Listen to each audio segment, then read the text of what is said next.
अस्सलाम वालेकुम वरहमतुल्लाहि वबरकातुहू। मेरे प्यारे अजीज़ दोस्तों, आइएगा आज मैं आपकी खिदमत में घर में गरीबी आने के 11 ऐसे असबाब रखने के लिए जा रहा हूँ। इन 11 बातों से घर के अंदर बहुत जल्दी गरीबी आ जाती है, घर के अंदर परेशानी और मुसीबतें आना शुरू हो जाती हैं। अब वो आखिर 11 वजह कौन कौन सी हैं? क्योंकि बहुत सारे घर के लोग ये गलतियां करते रहते हैं और इन गलतियों को मामूली समझकर नज़रअंदाज कर देते हैं, लेकिन ये गलतियां ऐसी होती हैं कि जिसकी वजह से घर के अंदर बहुत बड़ा फ़र्क पड़ता है और घर में गुर्बत बसेरा कर लेती है, गरीबी बसेरा कर लेती है। आइएगा वो 11 वजह कौन कौन सी हैं, बड़े ध्यान और बड़ी तवज्जो से आप इसे सुनिएगा। नंबर 1, नहाने वाली जगह पर पेशाब करना। इसका मतलब होता है जैसे गुसल खाना बना हुआ है और बहुत सारे बच्चों की, औरतों की ये आदत होती है कि वो गुसल खाने में जाते हैं और पेशाब करके आ जाते हैं। ठीक है, अगर टॉयलेट और गुसल खाना अलग अलग बने हैं तो बहुत सारे लोगों का ये होता है कि भाई हम टॉयलेट नहीं जा रहे हैं, गुसल खाने में पेशाब करके आ जाते हैं। तो गुसल खाने में आपको पेशाब नहीं करना है। जो लोग गुसल खाने में पेशाब करने की जिनकी आदत है वो इसे बंद कर दें और पेशाब अगर करना है तो टॉयलेट में जाएं, गुसल खाने में पेशाब ना करें। अब आपके जहन के अंदर एक मसला ये भी आ रहा होगा, ये बात आ रही होगी कि हजरत आजकल के दौर में तो अटैच बाथरूम चल रहे हैं, उसके बारे में क्या हुक्म होगा? तो देखिएगा, जो अटैच होते हैं ना तो उसमें भी फर्क होता है। एक तरफ वो सीट लगी होती है टॉयलेट की और दूसरी तरफ जो है नहाने की जगह बनी हुई होती है, मुतय्यन होती है कि यहाँ पर ये नहाने का हो गया इतना और इधर को जो है टॉयलेट हो गई। ठीक है, तो अगर आपका ये बाथरूम अटैच है तो उसमें आपको करना यह है कि जहां पर सीट लगी है उस सीट पर जो है सीट वाली जगह पर आप पेशाब करेंगे, नहाने वाली जगह पर आप पेशाब नहीं करेंगे। ठीक है, तो नहाने वाली जगह पर गुसल खाने में पेशाब करने से घर के अंदर गुर्बत आती है। नंबर 2, टूटा हुआ सामान इस्तेमाल करना। जैसे मान लीजिएगा खाने पीने का गिलास है, प्याला है, ये टूट गया, चटक गया उसका किनारा, है ना, या शीशा वगैरह टूट गया, कंगा वगैरह टूट गया, तो इनको जो है टूटे हुए सामान को इस्तेमाल करने से परहेज करें। क्यों? अल्लाह के नबी सल्लल्लाहु ताला अलैहि वसल्लम की हदीस पाक है, आका ने फरमाया कि अगर आपका प्याला टूट गया है तो उसे टूटे हुए प्याले में पानी पीना या सालन वगैरह लेकर खाना ये मकरूह है। मकरूह क्यों है, नापसंदीदा क्यों है? ये इसलिए जैसे मान लीजिए जो प्याला है और प्याले का किनारा चटक गया या गिलास का किनारा चटक गया, अब उसे घर की औरतें जो है धोती हैं, मांजती हैं सरफ से, राख वगैरह से, जिस चीज़ से भी, अब उसके बाद वो साफ हो जाता है, उसमें पीते रहते हैं। तो जो किनारा चटका हुआ था तो उस किनारे में मैल कुचैल सब्जी जो कुछ भी है वो भर जाती है। ठीक है, क्योंकि ऊपर से तो धुल गया लेकिन जो अंदर जो चटका हुआ है वो रह गया। तो जो मैल कुचैल उसके अंदर रह जाता है तो उसके अंदर जो है ना गंदे जरासीम पैदा हो जाते हैं, और जब गंदे जरासीम पैदा हो जाते हैं ना, अब इंसान उसी में खा रहा है, उसी से पानी पी रहा है और वो गंदे जरासीम पानी में लग के, सब्जी में लग के पेट के अंदर जा रहे हैं, तो वो बीमारी ऐसी पैदा कर देते हैं कि जल्दी उसका इलाज भी नहीं हो पाता है। ठीक है, तो इसलिए टूटे हुए बर्तन में खाना खाना या पानी पीना ये मकरूह है। तो इसलिए टूटा हुआ बर्तन अगर है तो उसको चेंज कर लेना चाहिए, बदल लेना चाहिए, ताकि बीमारियों से आप बचे रहें। नंबर 3, तीसरे नंबर पर आता है मगरिब और इशा के दरमियान सोना। जैसे मान लीजिएगा मगरिब की अजान हो गई, नमाज पढ़ ली और आपने खाना खाया, सो गए।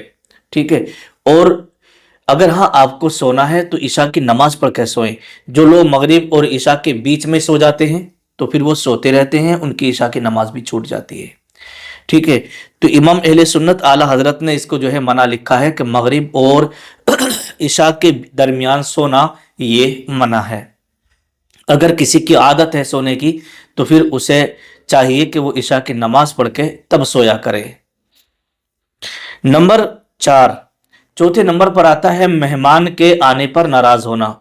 जैसे मान लीजिएगा आपके घर कोई मेहमान आया, ठीक है, और कभी कभी ऐसा होता है कि बहुत सारे लोग, जैसे एक मेहमान आया और वो एक दिन रह के चला गया, फिर दूसरा मेहमान आ गया, फिर तीसरा आ गया, एक हफ्ते में 2-4 बार लगातार मेहमान आ गए, تو لوگ جو ہے غصہ کرنے لگتے ہیں.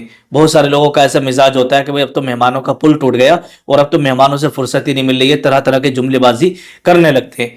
دیکھیے مہمان جو ہوتے ہیں نا یہ اللہ کی رحمت ہوا کرتے ہیں, اور مہمان جو آتے ہیں وہ آپ کا کھانا نہیں آتے, بلکہ اللہ کے نبی صلی اللہ تعالی علیہ وسلم ارشاد فرماتے ہیں کہ جس گھر میں مہمان آنے والا ہوتا ہے تو اللہ تبارک و تعالی 1 سال پہلے اس گھر میں اس کا رزق اتار دیتا ہے. تو وہ مہمان جو آتا ہے وہ اپنا رزق کھانے کے لیے آتا ہے, آپ کا کھانا نہیں آتا ہے. بلکہ اتنا اور اچھا ہوتا ہے کہ مہمان کے ذریعے سے آپ کو بھی اچھا کھانے پینے مل جاتا ہے اس کے سہارے سے, اور اللہ کی رحمتیں اس گھر میں نازل ہوا کرتی ہیں. اگر آپ کو یہ دیکھنا ہو کہ کس کے گھر میں اللہ کی رحمتیں زیادہ نازل ہو رہی ہیں, تو آپ یہ دیکھ لیں کہ محلے میں مہمان کس کے گھر زیادہ آتے جاتے ہیں. تو جس کے گھر مہمانوں کا آنا جانا زیادہ ہو تو سمجھ جانا کہ اس گھر کے اندر اللہ کی رحمتیں نازل ہوا کرتی ہیں بہت زیادہ. نمبر 5 نمبر پر آتا ہے آمدنی سے زیادہ خرچ کرنا. ٹھیک ہے. نمبر 6, 40 دن سے زیادہ منہ زیر ناف بال رکھنا, ہے نا. مطلب یہ ہے کہ 40 دن سے زیادہ ناف کے نیچے کے بالوں کو صاف نہ کرنا. ٹھیک ہے. تو یہ بھی مکروہ ہے, یہ بھی مکروہ ہے, اور اس سے بھی گھر کے اندر غریبی اور مفلسی آتی ہے. نمبر 7, صبح سورج نکلنے تک سوتے رہنا.